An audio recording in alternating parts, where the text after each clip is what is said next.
Hello friends, welcome to my channel. Chicken rezala mutton rezala তো খাওয়াই হয়, তাই আজকে আপনাদের সাথে আমি মাছের রেজালার রেসিপি শেয়ার করব। এর জন্য কি কি লাগছে দেখে নিই।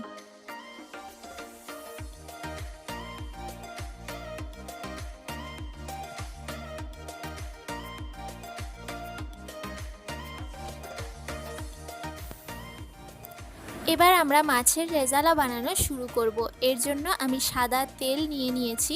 এই তেলেই মাছটা ভেজে তুলে রেখেছি, সেই তেলেই রান্না করব। এখন তেলের মধ্যে দিয়ে দেব 2 টেবিল স্পুন ঘি।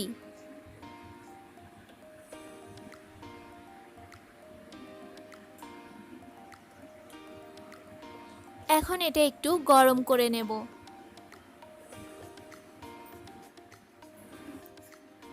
তেল গরম হয়ে গেলে এর মধ্যে ফোড়ন দিয়ে দেব তেজপাতা, শুকনো লঙ্কা, এলাচ, লবঙ্গ, দারচিনি, সাজিরে, গোলমরিচ আর জয়িত্রী।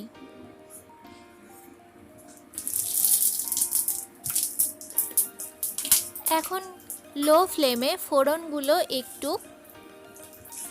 5-6 সেকেন্ড নাড়াচাড়া করে নেব।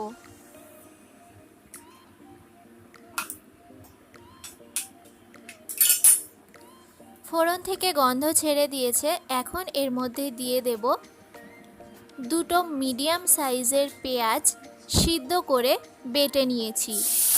পেঁয়াজটা সিদ্ধ করেছিলাম যে জলে, সেই জল সহই পেঁয়াজটা পেস্ট করে নিয়েছি। জলটা ফেলে দেওয়ার কোনো দরকার নেই।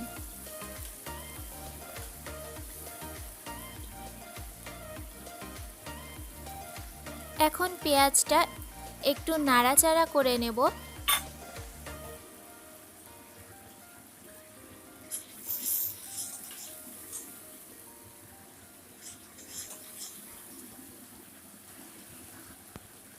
এবার এর মধ্যে দিয়ে দেব 1 টেবিল স্পুন আদা রসুন বাটা। এখানে 4-5 কোয়া রসুন আর হাফ ইঞ্চি আদা বেটে নিয়েছিলাম।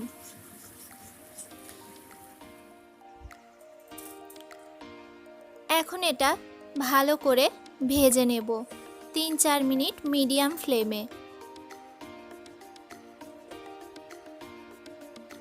এখন পেঁয়াজটা ভাজা হয়ে গেছে, তেল ছেড়ে দিয়েছে।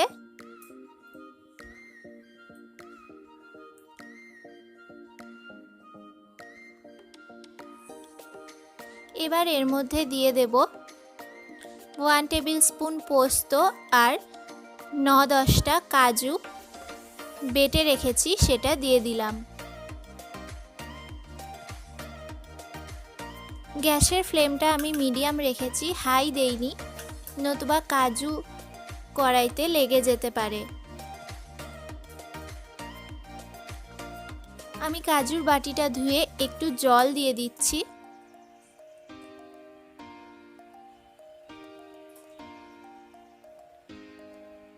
এখন এটাকে ভালো করে 2-3 মিনিট মিডিয়াম হিটে নাড়াচাড়া করে নেব।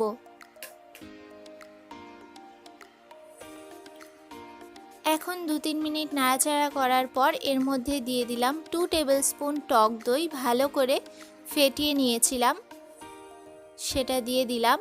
এবার টক দইটা মিশিয়ে নিচ্ছি।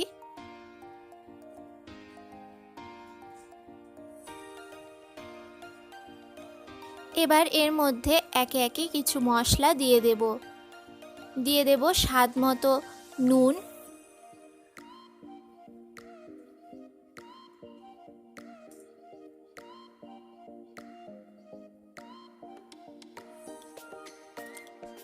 চিনি হাফ টিস্পুন মতো, বা যে যেরকম ঝাল মিষ্টি পছন্দ করেন সেই পরিমাণ মিষ্টি দেবেন।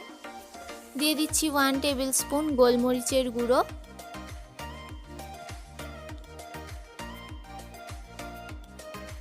অল্প জায়ফলের গুঁড়ো,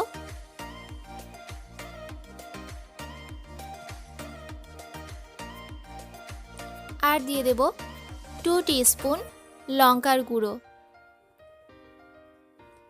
লঙ্কার গুঁড়ো আপনারা যদি না চান তাহলে নাও দিতে পারেন। লঙ্কার গুঁড়োটা দিলে একটু ঝালও হয় আর রঙটাও ভালো হয়।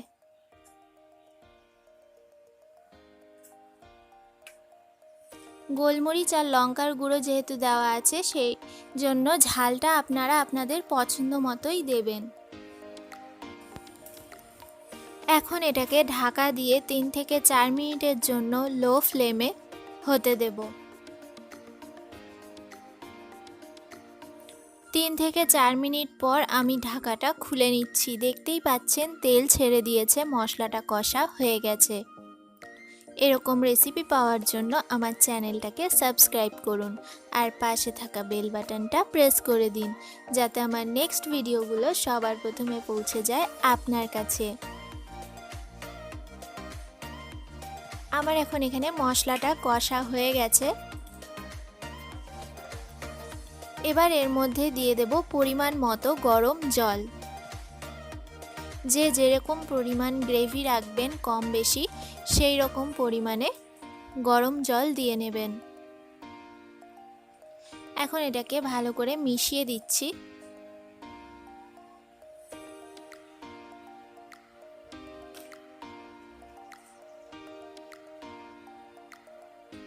এখন এটা আবারও ঢাকা দিয়ে হতে দেব লো ফ্লেমে 2 থেকে 3 মিনিটের জন্য। এখন 2-3 মিনিট পর ঢাকাটা খুলে নিচ্ছি। গ্রেভিটা প্রায় হয়ে এসেছে।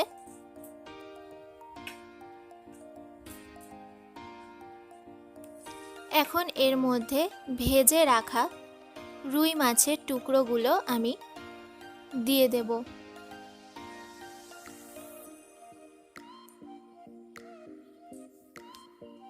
আমি নুন আর সামান্য হলুদ দিয়ে মাছটা ভেজে নিয়েছি।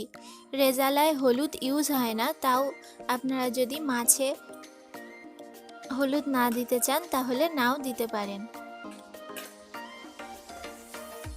এখন এর মধ্যে দিয়ে দিচ্ছি 1 টেবিল স্পুন ঘি আর হাফ টিস্পুন গরম মশলার গুঁড়ো।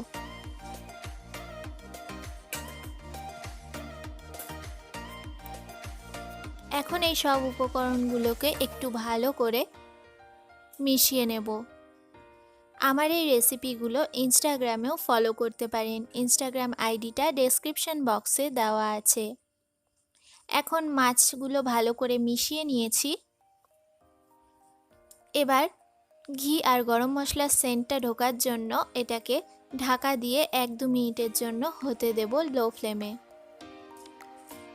এবার 1-2 মিনিট পর ঢাকাটা খুলে নিচ্ছি। সুন্দর তেল ছেড়ে দিয়েছে আর গ্রেভিটা একদম পারফেক্ট হয়ে গেছে। আপনারা যদি মনে করেন আরও একটু গ্রেভি রাখবেন তাহলে আরও একটু আগে নামিয়ে নেবেন। আর যদি এরকম শুকনো পছন্দ করেন তাহলে এইভাবেই নামিয়ে নেবেন। এখন সব শেষে 1 চামচ গোলাপ জল আর 1 চামচ কেওড়া জল দিয়ে ভালো করে মিশিয়ে নিচ্ছি। এবার গ্যাসটা বন্ধ করে ঢাকা দিয়ে স্ট্যান্ডিং টাইমে রেখে দেব কিছুক্ষণের জন্য। তারপরে গরম গরম সার্ভ করে দেব। তৈরি হয়ে গেল আমাদের আজকের রেসিপি মাছের রেজালা। আপনারাও বাড়িতে বানিয়ে দেখুন। আশা করছি আপনাদেরও ভালো লাগবে। ভালো লাগলে কমেন্টে জানাবেন, সবার সাথে শেয়ার করবেন আর অবশ্যই লাইক করবেন। আজকের ভিডিওটা ভালো লেগে থাকলে লাইক, কমেন্ট, শেয়ার আর সাবস্ক্রাইব করবেন। আজকের মতো এই পর্যন্তই। দেখা হবে নতুন একটা রেসিপি নিয়ে।